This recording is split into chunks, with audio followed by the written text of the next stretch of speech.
ಉತ್ತರ ಕರ್ನಾಟಕದ ಜಿಲ್ಲೆಗಳಿಗೆ ಪ್ರವಾಹದ ಭೀತಿ ಎದುರಾಗ್ತಿದೆ. ಕಳೆದ ವಾರ ಮಳೆ ಇಲ್ಲದೆ ಜನ ತತ್ತರಿಸಿದ್ರು.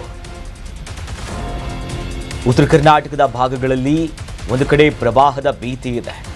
ಒಂದು ವಾರದ ಹಿಂದೆಯಷ್ಟೇ ಮಳೆ ಬರದೆ ರೈತರೆಲ್ಲ ತತ್ತರಿಸಿ ಹೋಗಿದ್ರು. ಆ ಜಿಲ್ಲೆ ಜನ ಬಹಳಷ್ಟು ನೋವಿನಲ್ಲಿದ್ರು.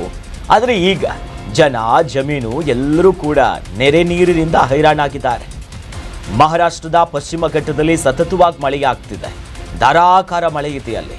ಈಗ ಮಳೆಯಿಂದ ತುಂಬಿ ತುಳುಕ್ತಾ ಇದೆ ನದಿ, ಜಲಾವೃತ ಆಗಿದೆ ಆ ಭಾಗಗಳು. ಒಂದು ಕಡೆ ಮಳೆ ಇಲ್ಲ, ಒಂದು ಕಡೆ ಮಳೆ ಬಂದರೆ ಹೀಗೆ ಜನಜೀವನ ಅಯೋಮಯ ಆಗಿದೆ. ಬೆಳಗಾವಿ, ಬಾಗಲಕೋಟೆ ಇಲ್ಲೆಲ್ಲ ಪ್ರವಾಹದ ಭೀತಿ ನಾವು ದೃಶ್ಯದಲ್ಲಿ ಗಮನಿಸ್ಬೋದು.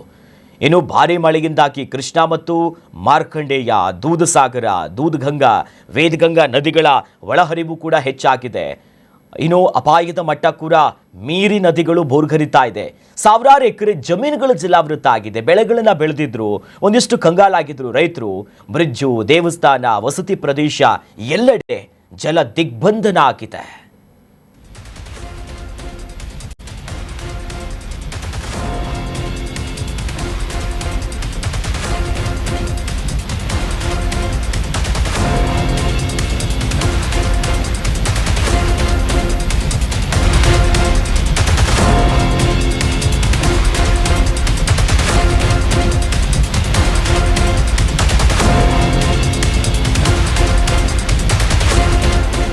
ಕರ್ನಾಟಕ ನ್ಯೂಸ್ ಬೀಟ್ ಫಾಲೋ ಮಾಡಿ, ಸಬ್ಸ್ಕ್ರೈಬ್ ಮಾಡಿ.